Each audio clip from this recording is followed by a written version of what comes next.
A geração ansiosa. Eu estou aqui nessa aula ao vivo com alguns alunos aqui presentes para poder a gente comentar um pouquinho sobre o porquê que a nossa geração está sendo uma das mais com transtornos mentais que a gente pode conhecer na história da humanidade. E ao mesmo tempo é alguém que está super conectado, está super com redes sociais. Supostamente era para a gente estar muito com conexão com os outros, né, as pessoas estarem mais próximas, e o efeito disso tudo na prática é as pessoas cada vez mais estarem distanciadas. Se vocês fizerem uma pesquisa rápida aí no Google, vocês podem ver que o problema é muito mais embaixo. Após a revolução sexual, o que era para a gente estar, né, muito procurando pessoas para ter intimidades sexuais, a gente é a geração marcada por mais afastamento, por mais não ter relações sexuais com outras pessoas na história da humanidade. Então é tudo isso que a gente vai comentar, isso e muito mais. Juntamente com um bônus, né, que eu acho que é interessante trazer sobre a repercussão do vídeo do Felca, né, aquele vespeiro que ele tocou lá sobre a pedoespaçofilia, né. Nem sei se no YouTube tá podendo falar, eu vi que ele falou essa palavra lá, mas o vídeo dele não foi censurado, né. Enfim, não sei se tá podendo falar no YouTube, mas por ocasião, melhor a gente se precaver para não derrubarem esta aula. Eu vou usar como embasamento essa aula, esses 2 livros, né. O que está aqui em minhas mãos, né, é uma biografia do Kurt Cobain, Mais Pesado que o Céu. Eu vou explicar o porquê que eu trouxe essa biografia, que eu ainda estou acabando de ler. E esse outro do Jonathan Haidt, A Geração Ansiosa, né. O subtítulo é Como a Infância Hiperconectada está causando uma epidemia de transtornos mentais. Eu já citei esse livro aqui em uma outra aula, tá? Fica aí, então, a sugestão de leitura, esses 2 livros. Vamos lá. Falando um pouquinho da nossa geração, né? Vocês já repararam que é difícil encontrar pessoas que estão bem da cabeça recentemente? É difícil a gente encontrar alguém que não esteja, sei lá, vou dar transtornos que eu mais pego aqui, né, no setting terapêutico. Ansiedade, depressão,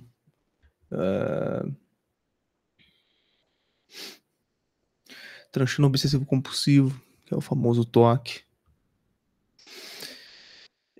São um dos mais básicos, né, qualquer um pega hoje em dia, né, você trabalhando com um profissional da saúde mental. Isso ocorre muitas pelas ocasiões, de estarmos muito preocupados com a a forma como os seres humanos estão agindo no mundo, tá. Nesse livro aqui, vamos começar por esse livro para vocês entenderem, né. A tese principal desse livro é que a gente só chegou a ser uma geração ansiosa, não só pelo que ele chama de acho que ele chama de o grande reset, né. Deixa eu só dar uma olhada aqui o que que ele chama, né. Vou explicar o que que é o grande reset, tá. É um conceito interessante que ele trouxe aqui. Ele chama de, só para não ser inexato, né, e falar uma coisa que não é. Ele chama de a grande reconfiguração. O que que é a grande reconfiguração? Bom, a grande reconfiguração é nos anos de 2010 até os 2015. O que que tiveram nesses anos? Vocês que estão aí presentes na aula, vocês lembram o que que aconteceu de 2010 para 2015?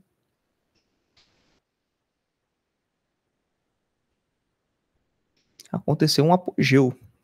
Que apogeu é esse? Digo de tecnologia, tá? A dica é que é sobretudo tecnologia. O que aconteceu em 2010 para 2015? Thalita botou redes sociais, ok, né. O Facebook, se eu não me engano, foi criado lá para 2007 e teve seu apogeu mesmo em 2010. Pode falar, Mas hein. só que já tinha o como é o nome, meu Deus do céu? MSN, acho que era, não me lembro mais. Era SMS, você tá MSN. querendo dizer? Aquele negócio de enviar mensagem pro celular? É. Não, não, não. MSN, o Orkut, mais antigão que tava com o Orkut, Aham. não me lembro. Não me lembro muito, mas eu acho que faz tempo que já tava sendo. tava sendo já, né, Uhum. ali sendo cozido. Não sei se realmente foi ali a rede social. Né? Começou ali em 2010, mas anos 2000 já tinha, né? MSN, Orkut e tal. Uhum. É que assim, a Thalita tá com muita razão quando fala de redes sociais, embora ele não tenha dito muito aprofundadamente sobre isso no livro, né? Sobre a ascensão das redes sociais. Não até onde eu li, né? Eu não sei se mais tarde ele vai falar, quando eu acabei de ler o livro todo, né? Mas, bom, as redes sociais trouxeram um certo tipo de, vamos chamar de bolha, né? Para nossa vida, né? É como se a gente tivesse num cassino. Assim é no Facebook, né? No Facebook, no Instagram, nessas outras redes sociais que todo mundo usa, né? Você vai descendo no feed, né? E buscando alguma coisa que você acha que vai pimbar lá. E achar que vai ser uma coisa, tipo, uma notícia que eu nunca pensei em receber e é muito interessante. Um conteúdo, um entretenimento que é muito interessante. Então, é um pouco semelhante, e nisso aquele livro, né? Tem um livro chamado A Máquina do Caos, né? Ele é escrito por um jornalista e ele faz essa investigação psicológica também, né? Que a maneira como a gente lida psicologicamente com os aparelhos, com as redes sociais, é muito como se fosse naquela sensação que é idêntica ao estímulo que a gente recebe quando a gente jogava cassino, né? Os nossos, sei lá, bisavós podem falar isso, porque no Brasil era permitido cassino lá para os nossos bisavós, né? Na época dos nossos bisavós, né? Pessoal da época do boomer, né? Baby boomers, né? Geração baby boomers. Pós Segunda Guerra Mundial ainda era permitido no Brasil, né? Jogos de azar, né? E etc. Bom, então, sabendo disso, né? Que o mecanismo das redes sociais é feito para a gente viciar, é feito para a gente ficar o máximo de tempo, muitas pessoas não estão ligando para estar nesse estado de escravidão voluntária. Às vezes uma escravidão inconsciente, porque muitas vezes a pessoa acha que está sendo livre, mas ela está sendo escrava. Esse é o pior tipo de escravidão, né? A pessoa que é escrava e ela não tem noção da escravidão dela. Então é uma pessoa que é dominada pelas próprias paixões, sem saber que assim é dominada.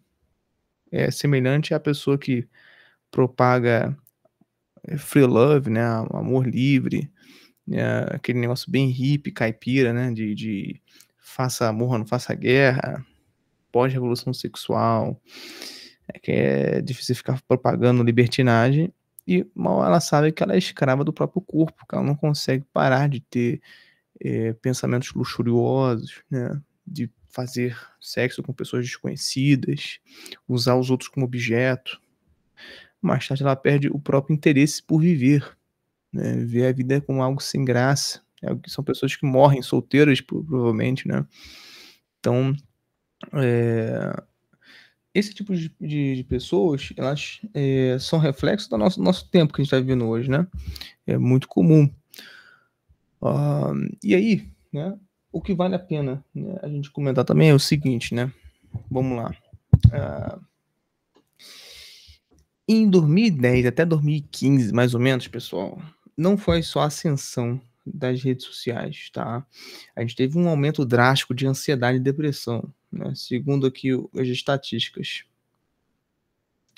da American College Health Association, tá? A gente teve 134% de aumento de ansiedade e também um aumento de 106%, né, desde 2010, com transtornos de depressão maior. TDAH teve também um aumento de 72%. Isso aqui já está antigo, né? Você vai ver que o TDAH aumentou pra caramba também, né? Por quê? Não foi só a ascensão das redes sociais, o apogeu também recorre a smartphones. Os smartphones trouxeram uma vida na qual a gente tem na palma da mão muita coisa que antigamente exigia um certo esforço. Vou dar um exemplo: comida. Hoje tem iFood, na palma da sua mão você pode pedir comida. Biblioteca, você tinha que ir na biblioteca antigamente, agora na palma da sua mão você pesquisa alguma coisa em PDF. né?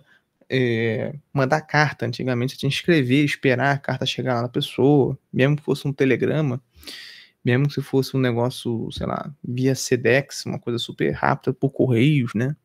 Na minha época era telegrama, não sei como é que, né, como é que chama na época de vocês aí que estão assistindo o vídeo no YouTube, né?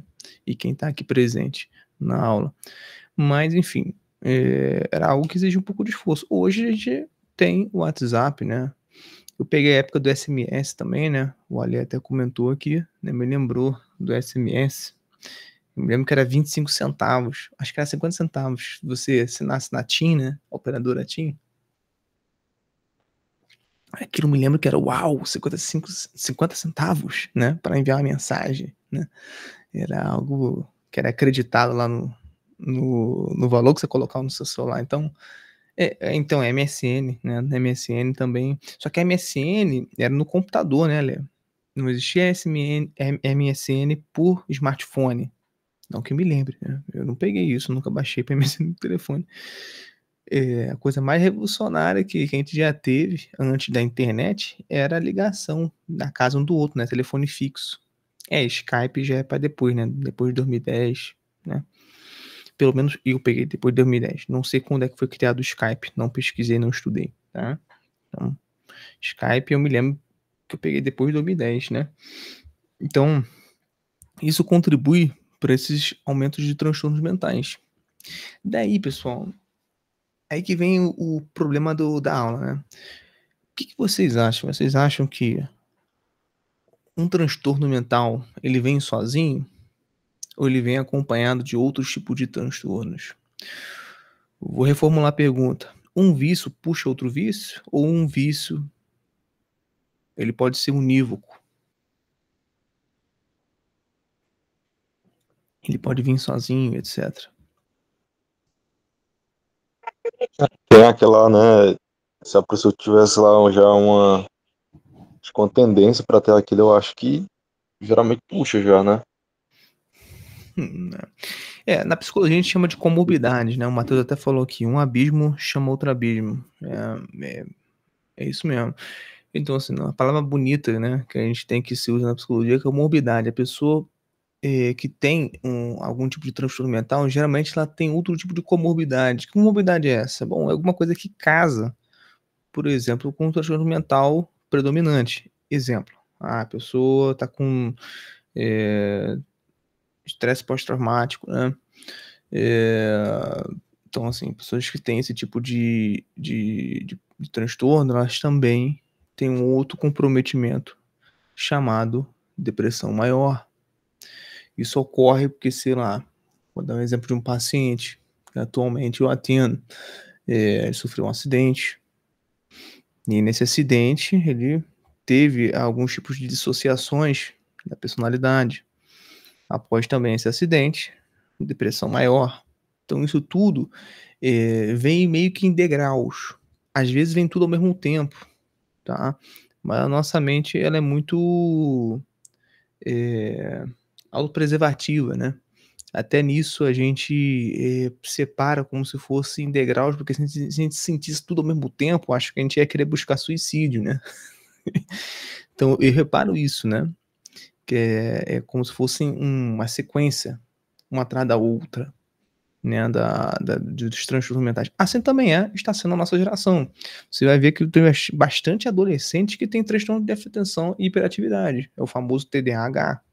Né? O que é o transtorno de déficit de atenção e hiperatividade? Vamos lá, vou ter que explicar, porque às vezes tem pessoa que não sabe nem o que é isso, né? Que não faz a mínima ideia, né? Por mais que seja um pouco generalizado, tem gente que não sabe o que é. O transtorno de déficit de atenção é um tipo de transtorno mental na qual você, assim, vou explicar pelo próprio nome, né? Que é mais fácil do que usar termos técnicos e causar mais dúvida.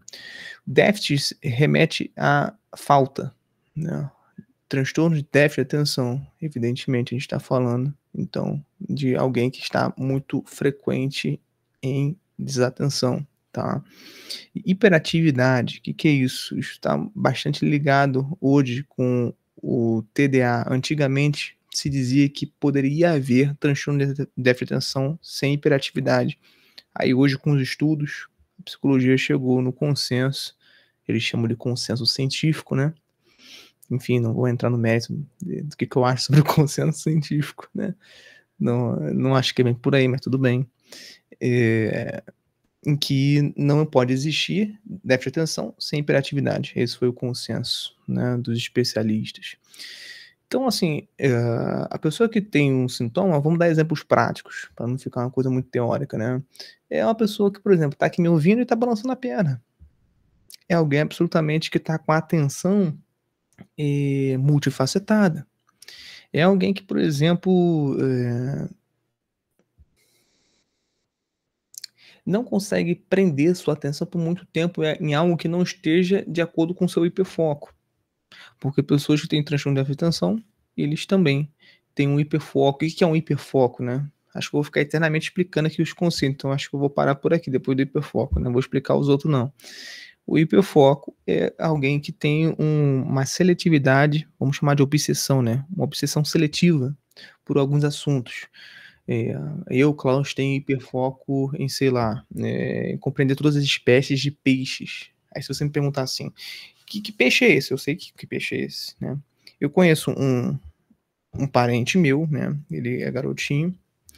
Ele... Já vou ler o chat aí, vou dar a voz aí para quem tá levantando a mão. Ele tem um transtorno de déficit de atenção, né? Faz uso de Ritalina. É um garotinho aí de menos de 10 anos. E é alguém que sabe todos os times e países que você pode conhecer, porque ele é amante de futebol. Então eu vi um vídeo no YouTube em que era um jogo no YouTube, né? Que você falava assim, que time é esse? Aí a pessoa tinha 5 segundos para falar que time era esse. Era 3 segundos, uma coisa assim. Aí eu perguntava pra ele, ele sabia de todos. Sabe o que é todos? Todos existentes, pelo menos do ocidentais, né? Eu não sei se existe futebol no Oriente também, se eles gostam de lá, né? Ou se tem do Oriente, ele acertou também. Enfim, né? Todos que você puder imaginar, ele sabe. Todos, ele acertou todos. Não errou um. Eram mais de 150, mais ou menos. 100 e blau, umas coisas assim. Acertou tudo. Então, isso é evidente que se chama hiperfoco, né? É evidente que o hiperfoco dele está no futebol, em saber de times, de saber dos países, dos times que ele torce, né? Na Copa do Mundo e etc. Deixa eu ler aqui o chat rapidinho. Consenso científico e o achismo do momento a respeito de algum assunto exato, Matheus. Como sempre, certeiro. O Ali falou que levantou a mão sem querer. Tá bom. Então tá bom. Tá certo. Vamos lá. E aí, dando prosseguimento. De 2010 para 2015, houve essa ascensão de transtornos que se agravaram. Vamos colocar a culpa somente nas telas? Mais ou menos. Na época de 2010 2015 já existia TV, por exemplo, né? Já existia o computador, evidentemente. Então a culpa não é apenas nas telas, né? Mas há de calhar cá entre nós que a partir do momento que a gente teve um celular no bolso, a gente teve a todo momento contato com as telas com muito mais densidade, com muito mais recorrência do que se tivesse, por exemplo, uma TV que está em casa ou um computador que está em casa. Então, por isso que teve esse aumento. Se a gente está na palma da mão, mexendo no trabalho a hora que quiser, sei lá o quê, bom, há de calhar, a bem da verdade, que a gente teve mais frequência usando as telas, correto? Sim ou não? E essa recorrência, ela tem consequências, porque o que anteriormente havia um certo tipo de momento para mexer, isso se tornou quase como se fosse compulsório. Quase não, foi compulsório. Tem gente que, olha só, eu vou ser mais específico. Eu, quando era solteiro, eu conheci uma moça, né? Eu tava saindo com ela, que ela tinha acho que uns 15 anos e eu tinha 17, uma coisa assim, né? Ela 16 e eu 18, uma coisa assim.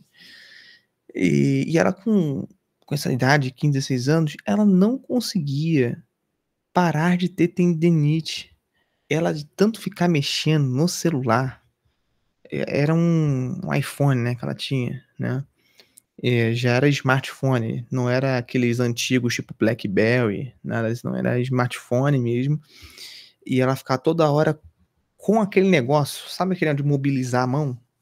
A pessoa usa, o negócio mobilizado com um ferro assim na mão, mexendo, ela ficava enferma e continuava mexendo compulsoriamente naquilo.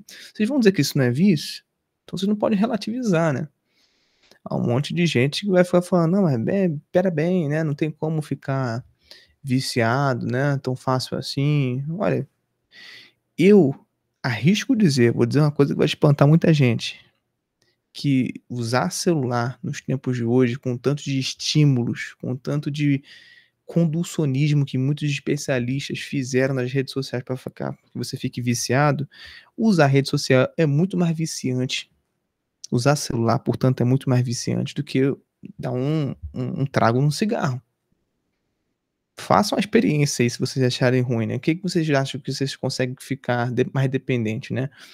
Uma semana sem celular ou dar um trago no cigarro uma vez, né, acaba um cigarrinho aí e decide assim: "Nunca mais vou fumar". Vê qual é o mais difícil, né.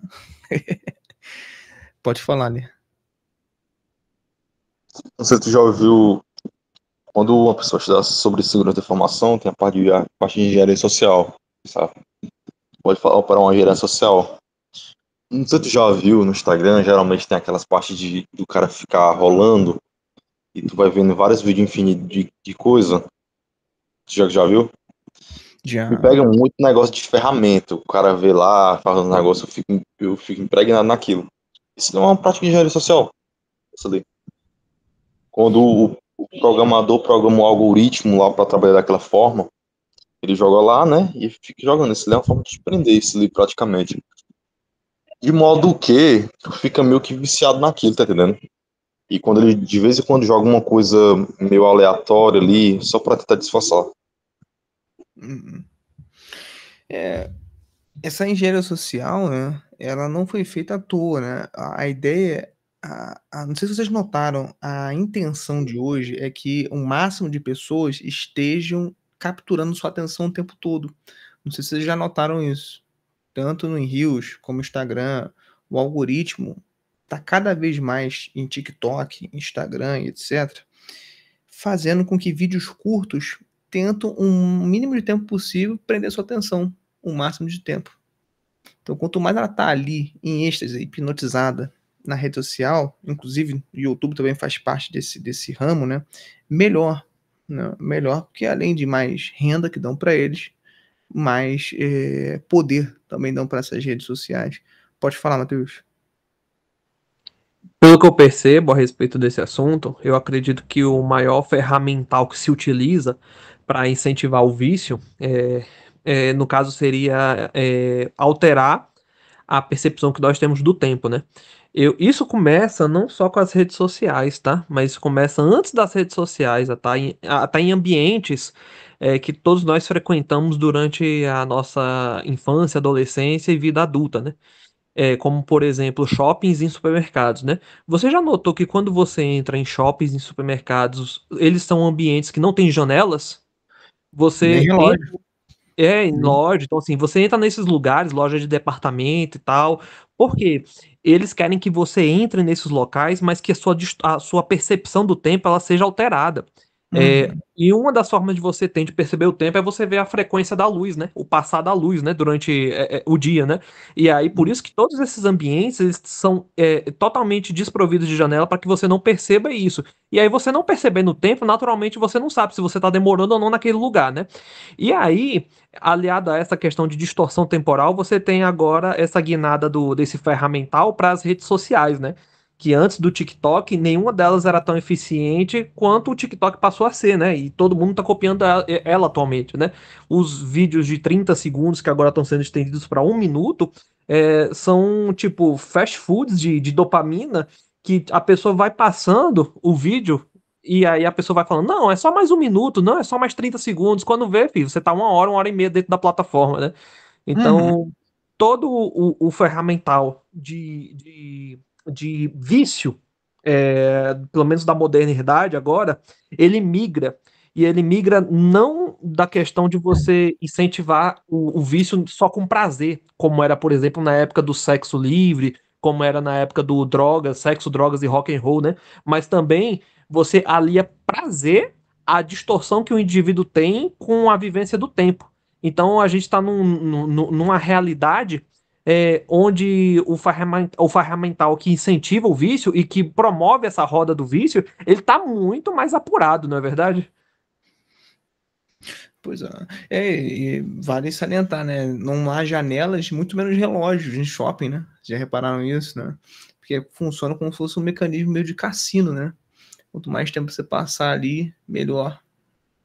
Para prender total sua atenção. Leia um livro do que eu citei aqui, tá? Daquele. Esqueci o nome daquele autor lá, mas é um autor fácil de ser falado. O nome do livro se chama A Máquina do Caos.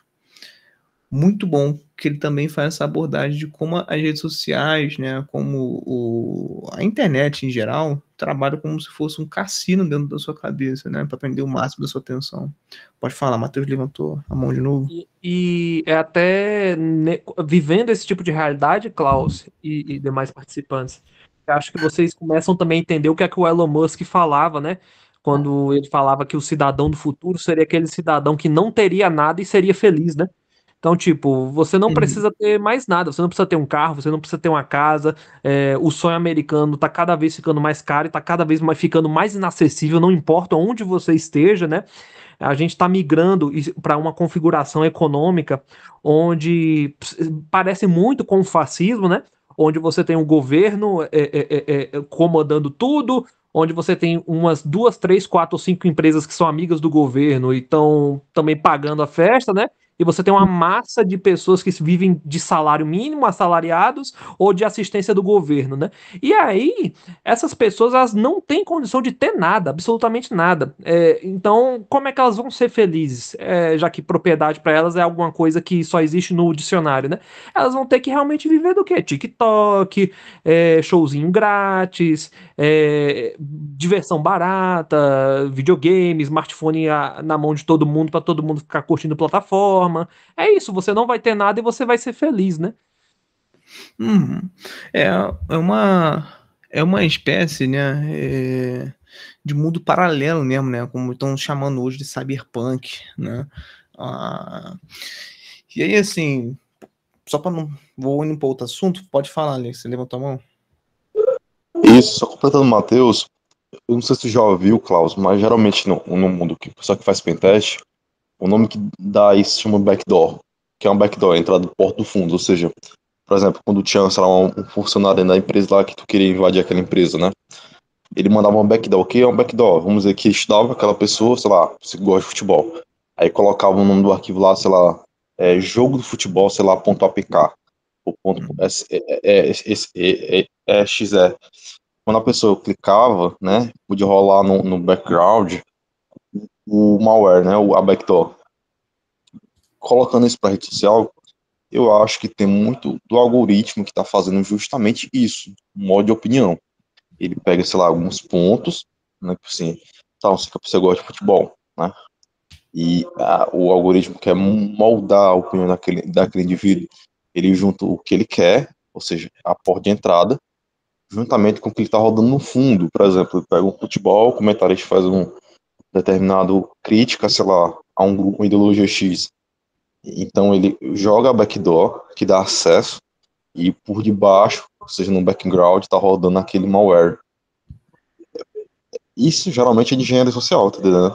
É o que foi tirado do pentest, como fazer uma backdoor, sei lá, para invadir um sistema, sei lá. Então tu jogar a primeira coisa, né? E a coisa por de fundo e rodando. Isso é muito feito mesmo. Sim.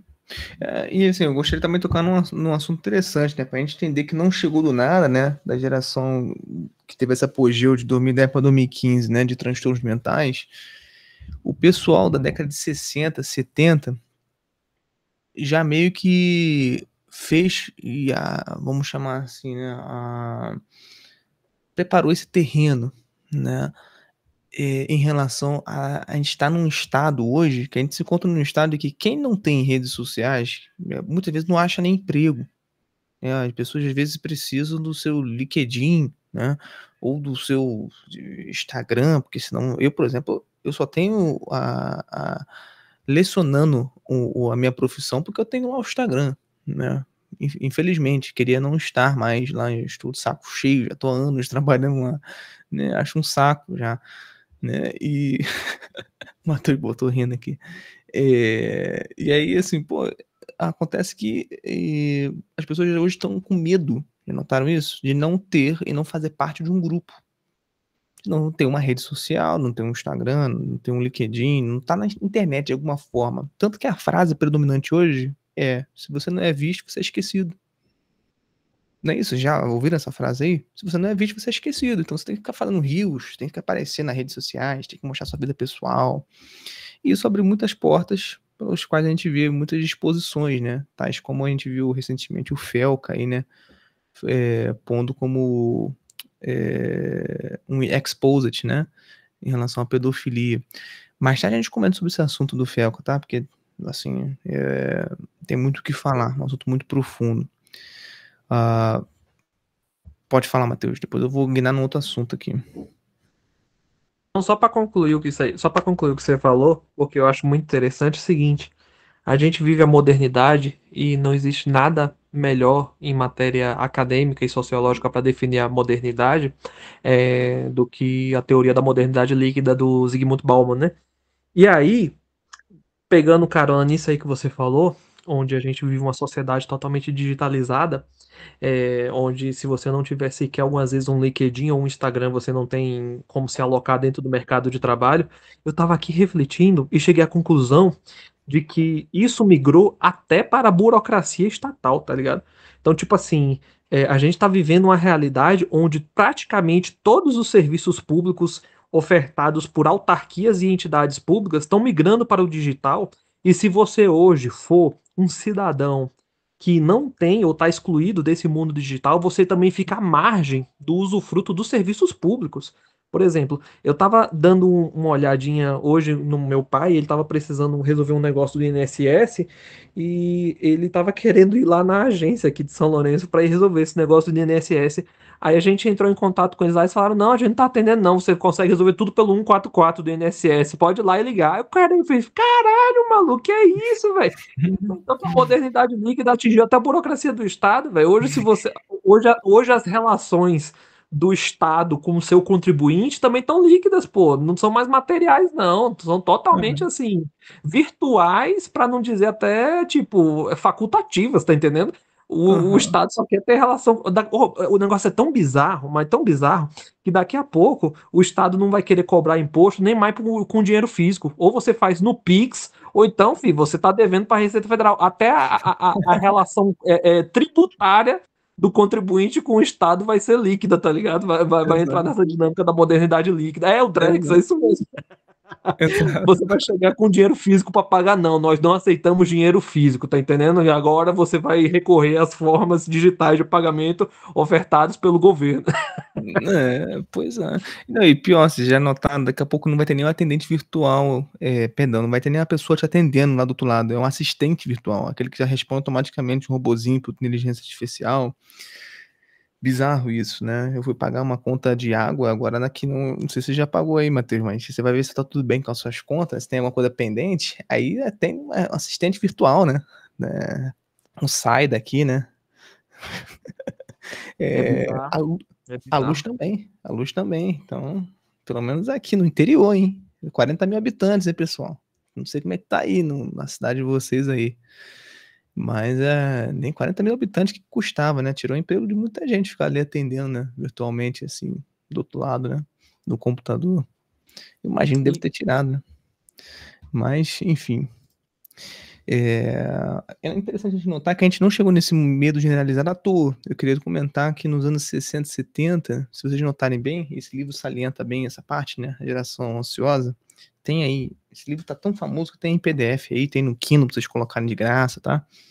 Eles têm também umas ilustrações muito boas, tá? Para ilustrar umas coisas que, por exemplo, Nos anos 60 e 70, houve uma preocupação excessiva para que o filho ele não se machucasse no parquinho. Vocês sabiam disso? Seus pais, por exemplo, devem ter criado você assim, né? Você que está assistindo atrás das telas aí agora, esta aula, ouvindo esta aula, já deve ter notado que seus pais eles ficavam muito preocupados que você caísse, que você se machucasse, que ralasse o joelho, né? Que você, de alguma forma, pudesse saber lidar com o sofrimento.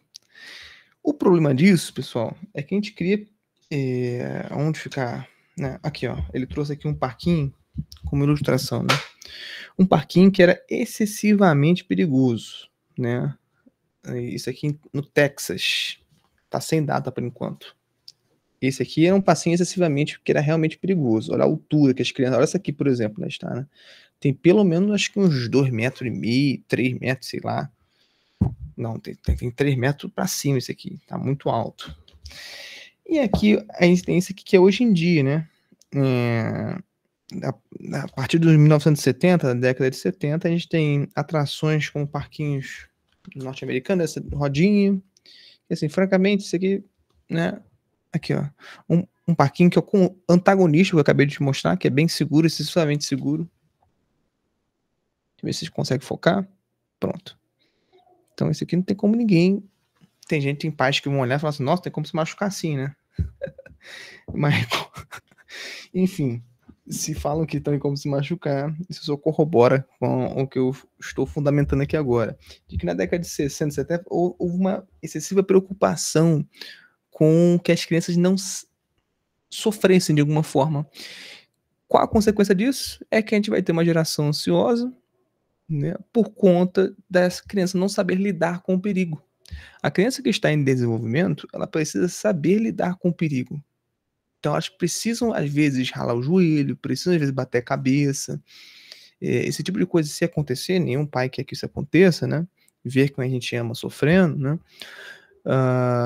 Elas tendem a naturalizar nas próximas vezes que não devem ir por esse caminho, devem tomar mais cuidado. Mais tarde, na vida adulta, elas não só conseguem ter precauções físicas, presta atenção nisso, elas começam a ter precauções psicológicas e algumas outras coisas. Pessoas que foram super protegidas não têm noção do perigo, né? São muito ingênuas na vida adulta. Estão compreendendo? Então, o que a gente está vendo hoje? Aí eu vou trazer o Felca aqui, né? Essa super ingenuidade de que você pode filmar seu filho misturado com o liberalismo burguês, né? De que o importante é ser feliz, né? Não tô fazendo mal a ninguém.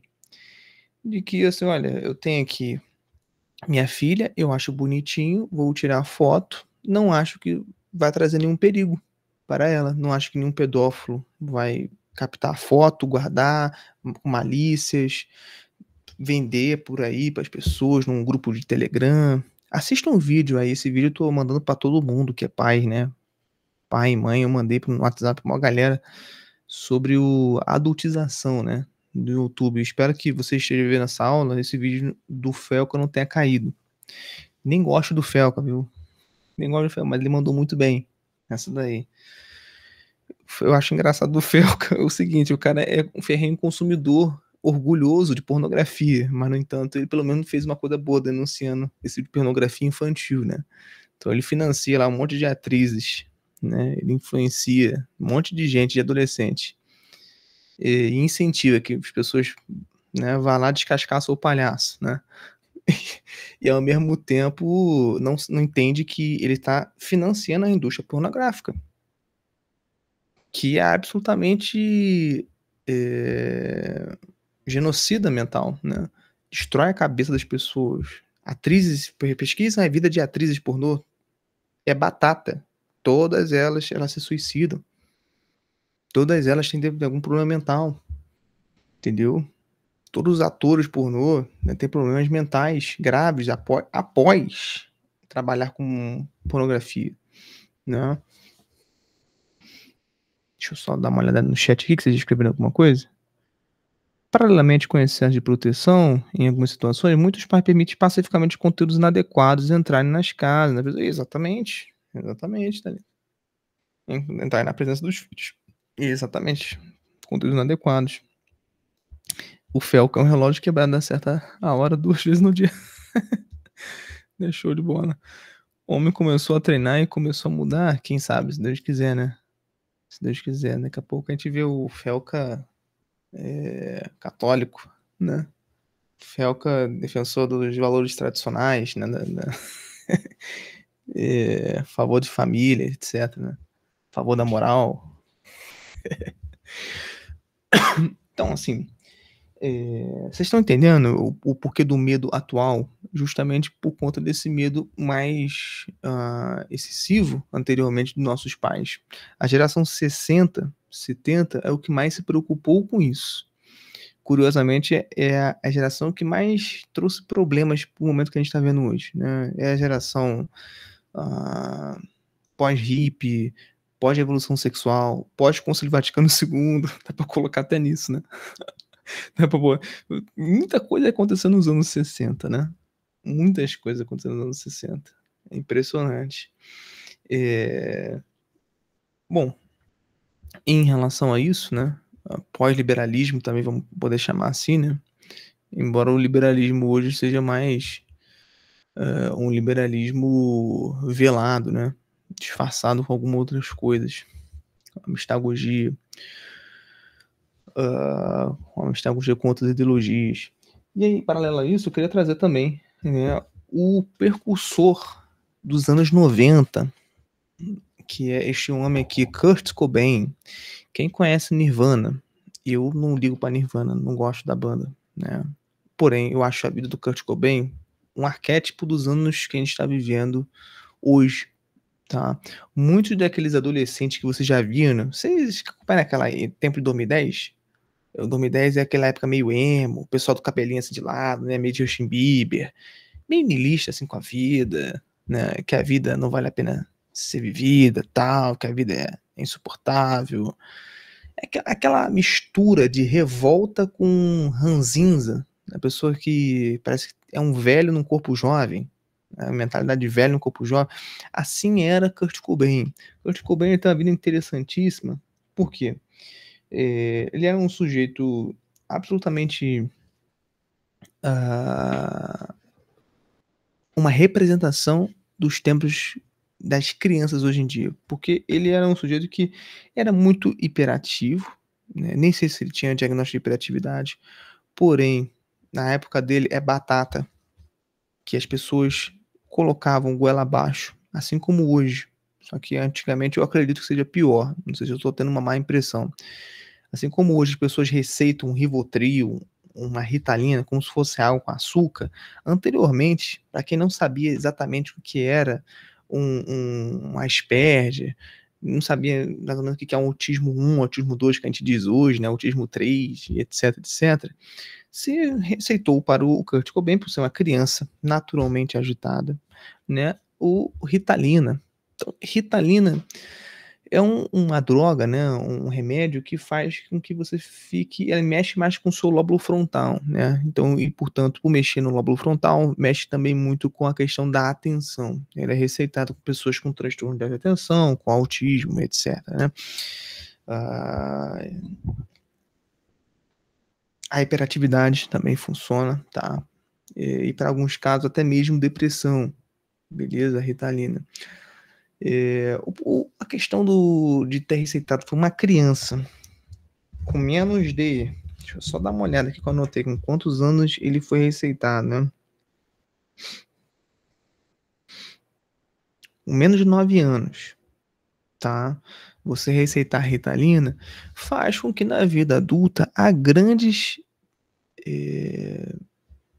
probabilidades de você sentir falta de usar alguma droga. Então, se você precocemente coloca uma droga, uma tarja preta, para uma criança, por medidas de sobrevivência médica, né, que é isso que os psiquiatras vão alegar. Vão pensar assim, olha, entre uma pessoa que está querendo se suicidar e uma pessoa que pode ficar dopada de, sei lá, Rivotril, é melhor botar Rivotril do que a pessoa ficar, né, tá fim a vida. Então, eles botam muito esse raciocínio, que é até, né, o raciocínio do bem do mal menor, né? Do mal menor. Não tem problema nenhum nisso, né? Mas eles generalizam isso em questões do tipo assim, olha, é melhor o paciente sair daqui com a medicação do que não sair e estar do mesmo jeito que estava antes, insatisfeito. Então, muitas vezes a gente vê hoje demanda do tipo, o cara chega no psiquiatra e fala assim, minha mulher me traiu. O que o psiquiatra faz hoje em dia? Toma aqui Rivotril, toma aqui um escitalopram, né? A questão disso é que muitas vezes não resolve o problema, né? Primeiro porque não era uma patologia, traição, né? A pessoa que foi traída não tem a patologia para isso, né? Então a pessoa foi traída e por isso ela tem um transtorno mental? Onde é que tá a lógica nisso? Segundo que, assim, você colocar para resolver um problema que poderia ser resolvido a longo prazo, com terapia, tratamento, algo com curto prazo, isso vai respaldar, querendo ou não, lá na frente para ele ter que fazer um desmame desse remédio. Então, assim, muitas vezes eu vejo muita irresponsabilidade médica, né, nesse quesito. E está generalizado, infelizmente, né? De acordo com o tanto de pacientes que eu já atendi, é abacaxi. Sempre falam a mesma coisa, né? Fui lá no psiquiatra, me receitou esse remedinho, eu falei, o que você falou para ele? Falei que meu marido me traiu, né? Que eu estou triste ultimamente porque perdi o emprego. Bom, né? Que psiquiatra bom faria um negócio desse, né? Receitar um remédio desse pesado, né? Que vai causar dependências. Bom, aí assim, voltando para não fugir muito do eixo, né? O Kurt Cobain, ele teve essa vida, né? Onde muitas crianças estão passando por isso hoje, tá? Por conta das telas. Todos esses assuntos estão juntando, vocês estão reparando isso, tá? Estão juntando em um só. As telas hoje já tem estudos, vocês pesquisam, não acreditem em mim, de que, quando eu falo de telas, eu falo de maior parte do tempo celular, né? Celular, YouTube, redes sociais em geral. Por passar muito tempo em frente a isso, às vezes 14, 16 horas, esse é o tempo médio das crianças passarem hoje. Você vê que não é à toa que as crianças não estão brincando mais na rua. Aqui, de vez em quando, na minha rua, onde eu moro, tem as crianças brincando, soltando pipa, né? Se você for numa grande metrópole, não tem. Não tem. Por quê? Porque está generalizado, primeiramente, a criminalidade, o medo está generalizado, né, por conta de a quantidade de informações que se tem de pessoas cometendo crimes, pessoas roubando, estuprando. Antigamente só não tinha um tanto de informação que tinha hoje, né? Hoje você abre uma manchete em qualquer lugar, no Facebook aparece, né? Você não precisa assistir da Atena, né? Você não precisa assistir numa TV que só passa desgraça no Jornal Nacional, você não precisa disso. Se em qualquer lugar, uma pesquisa no Google, você faz isso. Antigamente era muito mais difícil você ter contato com isso. E a frequente contato com isso que gera uma sociedade totalmente amedrontada. Não vai deixar os pais brincar na rua. Os pais não vão deixar os filhos brincar na rua por conta de medo de sequestro, medo de sei lá o quê, medo que viram aí na TV, né? Medo que viram na manchete, que viram no Instagram, né? Minha esposa mesmo, de vez em quando, ela me mostra uns negócios tipo assim, lá na Zâmbia, sei lá, a Vila do Cunhado, sei lá do que das contas, né, a fulana foi sequestrada. Eu falei, quem é fulana e onde é que é essa Vila do Cunhá? Não sei, entendeu? Mas ela já tá com medo de deixar nossa filha, entendeu? Tá com medo de deixar nossa filha brincar assim um pouquinho fora, sem a nossa supervisão, entendeu? Esses dias, esse negócio de notícia é tão forte, né, na cabeça da pessoa, porque as pessoas que ficam muito aficionadas em redes sociais, muitas vezes elas ficam com medos muito triviais. Por exemplo, vou contar essa que é engraçada com a minha esposa, né? A minha esposa falou assim, né? Isso, assim, vamos lá, o contexto é o seguinte: eu fui, né, trabalhar para atender um paciente e aí eu fui botar a meia, né? A meia já estava do dia anterior que eu fui, né? Nem digo. E antes de me acusarem de porco, eu acredito que vocês homens fazem também isso, tá? Parem de besteira, né? Aí no dia seguinte fui trabalhar, fui com a minha meia, vou botar aqui minha meia. Aí fui cheirar a meia pra ver se tava pelo menos com um cheirinho bom, né? Já tava azeda, se já tava fora da validade. O que aconteceu? Minha esposa falou, olha, não cheira não a meia, porque eu já vi que uma notícia que uma pessoa morreu por ter cheirado a meia. Eu falei, como assim? É porque a meia tinha fungo, e aí ele respirou o fungo lá e morreu. Eu falei, caraca. Né, mas assim, na hora eu só brinquei com ela, não vou ficar discutindo, né, com ela, mas assim, a probabilidade de 1 a 1 bilhão disso acontecer, de eu cheirar justamente o fungo com uma meia, meu amigo, né? Puta merda. Fungo espalha pelo ar também, fala pra ela não respirar mais não, entendeu? Exato, né? Fungo tem assim até na nossa cama, né? Tem ácaro na cama, né? Tem um monte de coisa, né? Putz, né? Então, assim, vocês conseguem reparar? Pessoas que estão muito antenadas em TV, em telas em geral, né? Smartphone, muitas vezes as notícias nas quais às vezes nem quer ver, né, mas aparece, elas já, de alguma forma já instalam um medo nela, mesmo que inconsciente, de não fazer certas atitudes, de não comer certas coisas, de não ter certos tipos de comportamentos em público e por aí vai, né. O resultado disso é como vocês bem comentaram, né, o Ale comentou de engenharia social, a gente planejando o que que você deve comer ou não, o que que você deve fazer ou não, quem você deve votar ou não. Vou citar uma organização mundial só, que é a ONU, né, não precisa de muito exemplo. Ela fala lá o que que é para comer, o que que não é, o que que é malicioso, o que que não é. É o Ministério da Verdade, né. Eh, esse medo excessivo também passa pela necessidade de você ter controle em tudo, perfeito que o Matheus disse aqui, né, porque é um falso sensação de controle que você vai ter. Se vocês repararem bem, que tipo de certeza eu tenho que amanhã eu estarei vivo? Nenhum. Que tipo de certeza eu teria que eu vou botar meu pé fora aqui da rua e não vou ser atropelado? Nenhum. Vocês estão entendendo? Então é um negócio muito óbvio, né. Porque, assim, vamos lá, mesmo que eu me previna, vou falar assim: "Não, vou me, botar o pé aqui fora, vou ficar de olho no carro, nas pessoas e tudo mais, quem tá dirigindo". Bom, no fundo, eu não sei quem está dirigindo está ou distraído, ou embriagado, ou com sono, ou mexendo no celular, sei lá, né. E ela pode muito bem, na hora que eu estou prestando atenção em outro carro, no outro me atropelar. Então são esses tipos de falsas sensações de controle que geram neuroses na gente. Por que é uma neurose? Juan Alfredo César Miller, já falou pra gente que uma neurose é uma mentira que você conta para si mesmo que você ainda acredita. Então é uma mentira que a gente conta pra si mesmo que a gente tem controle de um monte de coisas, e muitas coisas a gente não tem controle. Uma delas, eu vou citar a mais famosa aqui, que é o o tabu do nosso tempo, é essa porcaria de controlar a vida humana.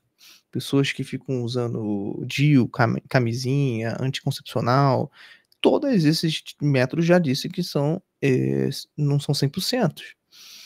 No entanto, a gente já viu vários casos, pesquisa aí, de crianças que nasceram com DIU segurando na mão, pessoas que usaram anticoncepcional e engravidaram, pessoas que usaram camisinha é o mais bobo de tudo, né, só furar lá, e sai uma gotinha lá, acabou, né, o negócio. Então, assim, a gente tem a sensação de que a gente é deuses. Somos deuses aqui na Terra, que a gente está controlando quantas almas vêm no mundo, né. No fim, é essa brincadeira de ficar brincando de Deus. Essa falsa sensação de estar no controle de tudo é, no fundo, uma brincadeira inconsciente de agir como se fosse Deus. Homodeus. O termo mais correto é esse, homodeus. O ser humano achando que é Deus.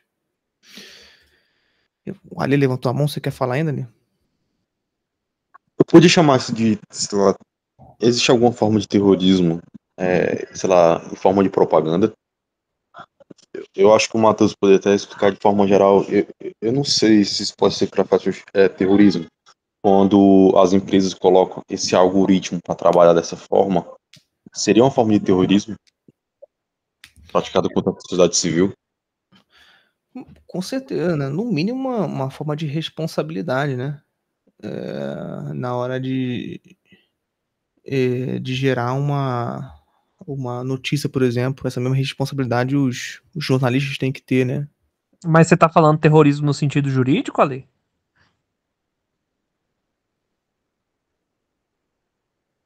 Também? Então, cara, eu não me lembro como é que. Tem a lei do terrorismo, né? Tem uma lei específica disso. Aí lá define o que é terrorismo, tô de cabeça. Isso aí, entendeu? Mas, juridicamente falando, por adotando uma interpretação extensiva, você pode nivelar as coisas a terrorismo, né? O STF não nivelou homofobia com o crime de racismo, então, e aí aplicou a mesma sanção do crime de racismo à homofobia por falta de previsão legal. Então, assim, juridicamente falando, você tá podendo fazer diversas coisas ultimamente, sabe? Mas eu, voltando para isso aí que o Klaus tá falando, eu vejo muito essa questão da necessidade de controle como algo muito inerente desse espírito moderno que a gente vive hoje, né? Eu acho que isso, inclusive, fica muito bem desenhado quando a gente percebe que o evento-chave que dá origem à modernidade é a Revolução Francesa, né? E o que é que foi a Revolução Francesa, né? A Revolução Francesa foi necessariamente a tomada de poder das mãos do rei e a pulverização desse poder na mão de alguns aristocratas e burgueses, né, que estavam na França, né? Ou seja, a necessidade de controle, né? Quem controla mais não é uma pessoa só que está acima de mim, né? Agora é toda uma elite que estava antes abaixo que se colocou acima, né? Então, assim, essa necessidade de controle aí, pra mim, por si só, já tem um DNA bem terrorista, assim. Existe esse termo, vocês são, gostam do... O Matheus, eu sei que é advogado, se formou em... esqueci até um negócio lá, né? Não é advocacia o nome não, mas esqueci. Direito. Direito, isso mesmo, né? Vocês gostam de levar por esse lado, ele e o Alê, né? Então, assim, quem não tá muito por dentro da aula, tá assistindo no YouTube, ficam meio sem entender muito bem, mas deu pra entender, né? Eu levei um sentido mais genérico, né? No termo de teorismo, né? Mas vocês entenderam. Bom, e aí, assim, voltando pro Kurt Cobain, né? Por que ele é um arquétipo do nosso tempo, né? E por que você tem aquele Zemo de 2010, tudo mais, tudo engraçado, né? Porque juntamente com essa personalidade que uniu duas coisas, né? Medicação precoce numa criança, um medo generalizado já presente nos pais dos anos 60 e 70, juntamente com um treco, né, muito famoso, que é o divórcio, né? O que mais aconteceu nos anos 60 e 70? A legalização do divórcio, que até então era crime, né, para muitos países, né? Pelo menos aqui no Brasil, se eu não me engano. Vocês me confirmem que vocês gostam da área jurídica. Se eu não me engano, foi 60 e 70, né, que começou a ficar legalizado o divórcio, né, aqui no Brasil. Então, assim, é aquela velha receita, né? Vou falar no bom português aqui, a receita para a decadência da vida de uma pessoa não é preciso de muito, não, tá? É só preciso de duas coisas: mãe piranha e pai covarde. Vocês estão entendendo? Só isso que precisa. A mãe que age como se fosse uma prostituta nas ações, dando pros outros, né? Começa a ter vários padrastos, ou, né, vai ter uma vida promíscua com um padrasto só, né? E um pai covarde que abandona a família, vira ausente. No caso do Kurt Cobain, o pai, ele queria a volta do casamento, ele nunca quis o divórcio. Porém, a mãe, né, que ficou de saco cheio, coitado, né, o pai dele, mó cara de nerd, né? O pai do Kurt Cobain aqui, ó. Deixa eu mostrar pra vocês aqui, pra vocês. É tragicômico, né? É um nerd que, assim, eu adoraria ser amigo dele, esse nerd, porque é um cara que não é um que fica em frente em TV e tudo mais, é um cara que gosta de esporte, né? Aqui o pai dele. Dá pra você ver, é aquele nerd dos anos 770. A mãe tem uma cara de colérica total, né? Provavelmente o temperamento dela é de ser o general da casa, né? Já nessa foto aqui já demonstrava que eles já estavam maus, né? Um com o outro, né? Que já estavam uma certa distância, o pai e a mãe, né? E aqui, bom, o pai não queria, né, o divórcio, mas a mãe deu a louca, né, com os dois filhos aqui, deixou os dois filhos com ele e foi sair com o cara, né? Bom, muitos crianças hoje estão passando por isso, independente de classe social, tá? Rico do mais pobre estão passando por isso. Do abandono covarde do pai, né, a família. E geralmente não é esse caso que a gente está vendo aqui agora, que a mãe abandona, sendo covarde também. Mas no sentido de ver uma família sendo colapsada. Uma criança vendo esses dois mundos que ela admira sendo colapsado, isso gera consequências psicológicas graves. De modo que a gente tem, hoje, uma geração de pessoas que não sabem em quem confiar, como se relacionar. E aí também eu estou expandindo para das amizades. não confiam mais uns nos outros, tem neurose do abandono, isso é um transtorno real, tá? A neurose do abandono é quando a pessoa, vou explicar porque muita gente não compreende esses termos, é quando a pessoa prefere antes abandonar do que ser abandonada. É a pessoa que tem um constante medo de ser abandonada. Com tudo, não é com pessoas só não. Exemplo, tô lendo um livro aqui, né? Antes do livro se tornar desinteressante para mim, eu prefiro abandonar ele do que eu me sentir abandonado pelo livro. Então é uma coisa absolutamente neurótica mesmo, né? A pessoa não para de pensar em que tudo é abandono. Ela não quer passar por aquele abandono que ela sentiu do pai na infância. Então eu já vi casos, já conversei com um colega, né? Acho que eu vou citar esse colega aqui, acho que não tem problema eu citar não, porque eu não atendi ele nem nada, né? Só conversei com ele. Ele é até famoso um pouco na internet, o nome dele é Ítalo Maia, né? Eu conversei com ele pessoalmente no McDonald's, lá no Rio Grande do Norte, né? Eu morava em frente ao McDonald's. E ele me falou que contou um caso muito interessante em que ele saiu com ele terminou com uma namorada dele, né? E aí essa ex-namorada, depois de um tempo, começou a se aproximar dele. Só que ela se aproximou dele e ele aceitou ela de volta depois de alguns anos, né? Só para quando ela, ao ter reatado, ele aceitado ela, né? A reatar esse namoro, ela tivesse o prazer de terminar. Então vocês entenderam? É alguém que, assim, se sentiu abandonada, porque o Ítalo ele terminou com ela. E aí ela chegou lá, né? E preferiu reatar tudo, esperou cautelosamente o momento, passou um tempo, reatou o namoro, tudo mais, pra ela sentir o prazer de terminar. Então, não se trata apenas de mau caratismo, sei lá, a pessoa é doentia porque ela não quer ficar por baixo, é vingança, né? Ela tá falando vingança, não se trata somente disso, que a gente não sabe, né? Pode ser isso também. Mas se trata de um acerto de contas com o pai dela, você conseguiu entender? Que foi um tipo de transferência, de projeção do que essa pessoa sentiu pelo ídolo, né? Então, assim, eu tô citando isso porque o meu vídeo é bem pequenininho, né? O Ítalo nem vai ligar, né? Assim, o Ítalo é um garanhão, tá, gente? O Ítalo Maia é um garanhão, ele tem várias moças, né? Que são interessadas nele. Então, a questão é que qual dessas moças, né, que a gente tá falando? Ele nem deve lembrar que ele me contou isso. Bom, então esse tipo de coisa existe. Vocês estão entendendo? Não se trata de sei lá, a gente tá falando de alguém simplesmente que é mau caráter, etc. Tá? Se trata de um transtorno mental evidente, né? E o Kurt Cobain, ele foi esse bode expiatório, né? Que sofreu tudo isso. Tudo isso mais um pouco. Tanto o divórcio, como talvez um diagnóstico que ele nem teve, né? Ele é só criança, você foi criança até os 9 anos, né? De criança agitada, criança faz merda, né? O que vocês querem, né? Quer que a criança fique agindo igual adulto? Esse negócio de adulto, da criança ser Vocês já ouviram isso? O pessoal que fala assim, a criança é como se fosse como é que falam? Um mini adulto, né? Sei lá o que chamam, né? Eu até esqueci, né? Eles falam como se fosse uma extensão do adulto, só que pequenininho. Essa é a maior baboseira que existe. Criança não tem que agir como adulto. Criança tem que fazer coisa de criança. Criança tem que dar trabalho mesmo. Tem que fazer merda, tem que bater a cabeça, tem que ralar o joelho, fazer o que? Ela tá testando o mundo, meus amigos.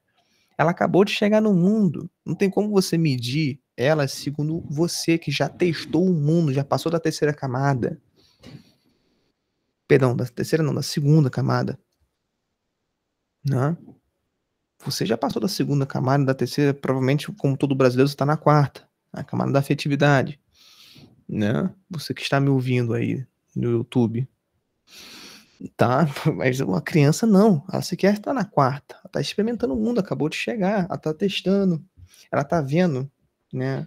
O Ítalo Marcilli traz bem esse exemplo, né? Ele sempre traz esse exemplo aqui, que é o filho dele, né? Ele pegou um copo de Nescau, ficou olhando o copo de Nescau assim, né? Acho que ele tinha lá seus 4 anos, sei lá, 3 anos. Ficou olhando um copo de Nescau e fez assim, ó. No copo de Nescau. O que ele tava fazendo? Ele tava testando. Olha, deixa eu ver se eu botar esse líquido aqui pra baixo, ele vai cair. E aí um bando de pai retardado, que é burro, né? Tem pais que ficam acusando o filho de ser, você é retardado, você não tá vendo que vai cair. Não, retardado é você. Você não entendeu que ele tá testando. Ele tá tendo experiência com o mundo real e testando as coisas. Quer ver se o líquido vai cair, se o copo vai quebrar. Entendeu? Não é que ele é idiota. Ele tá testando, ele precisa testar. Você também, quando foi criança, testou. Com ou sem inibição. Os pais tentam ficar inibindo, né? Isso. E essa inibição gera mais medo, gera mais ansiedade. Gera mais uma geração cada vez mais acanhada, amedrontada e, portanto, ansiosa. Tá certo? Se você chegou até aqui nessa aula, a descrição desse vídeo você vai encontrar um link para poder entrar no grupo do WhatsApp e participar ao vivo das aulas aqui comigo, tá? Se está gostando desse nosso projeto, contribua mensalmente com um valor simbólico, mensalmente, que estará ajudando a pagar o aplicativo aqui do Google Meet para fazer gravações, beleza? Vocês têm algumas perguntas, alguma observação, pessoal? Ou pode finalizar por aqui? O pessoal está ao vivo aqui. Não, só gostaria de acrescentar uma coisa que você falou aí, que foi principalmente quando você comentou sobre a questão da ética psiquiátrica, né, de estar receitando remédio antidepressivo à roda e à direita, né? Quando você começa a perceber que as duas maiores indústrias do mundo são a indústria farmacêutica e a indústria bélica, principalmente a indústria bélica em primeiro lugar, depois a farmacêutica, você percebe que toda a engrenagem econômica do mundo, praticamente, ou pelo menos as duas principais, já que são as duas maiores indústrias do mundo, elas dependem que tenham e existam pessoas que estão morrendo ou que estejam doentes, né? Então, partindo dessa premissa, entendendo que o dinheiro é uma das molas que movem o mundo, né? Sempre vai existir em determinados lugares um contexto que incentive o quê? A morte de pessoas a emergência de doenças, né? Para que essas duas indústrias continuem lucrando, né? Aproveitando que eu faço parte de alguma proporção dessa indústria, né? Tem uma coisa que a gente sempre escuta lá na farmácia, é que para a indústria farmacêutica, um cliente curado é um cliente perdido, né? Então, partindo dessa premissa que um cliente curado é um cliente perdido, é interessante você ter pessoas que nunca sejam curadas e que sempre dependam de você e dos seus remédios. Uhum. Eu já ouvi falar, não saí pesquisando, né? Vou falar aqui só o que eu ouvi falar, né? Que pessoas que, por exemplo, encontraram curas como cura do... Coisa boba, né? Tipo assim, coisa estética. Cura da calvície. A pessoa morreu acidentalmente.